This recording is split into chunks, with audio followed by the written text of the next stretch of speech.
Hello everybody, in this video I'm going to show you how you can replace the AA battery and open the cover for your Quest 3 controller. Now this is different compared to the Quest 2, slightly. So this is the Quest 2 controller. With the Quest 2 controller, we needed to slide the cover down. Now some people had problem with it. For some they actually said it's stuck, they couldn't remove it. It was problematic. So with the Quest 3, we have a new mechanism here for both controllers. You can see there's a kind of a triangle button here, right? It's kind of a small triangle button that if you want to slide this cover, this is the cover, we need to first, you can't really slide it down like that. So don't try it, don't force it.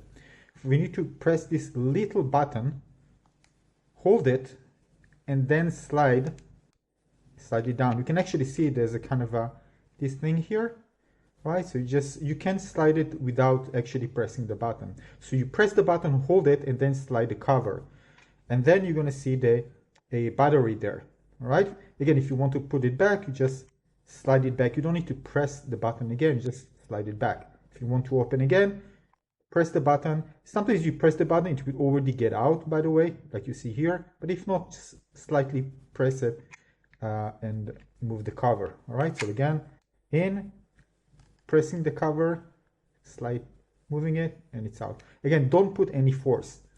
All right, and then you can see the cover, the battery compartment.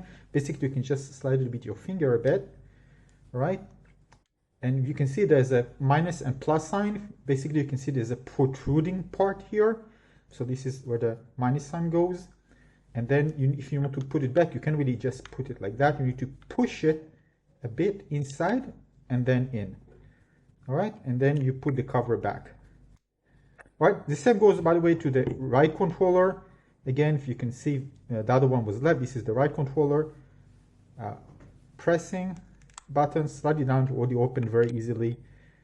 And here you can see the controller again, show you this is the minus, the protruding part, plus goes down, and again you can easily slide it back like that.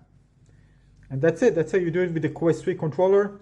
Easier, I think, and I think most people won't have any problem with that now compared to the Quest 2 controller. Thanks for watching, everybody. Give a like if you find this one useful. I see you on the next guide. Cheers.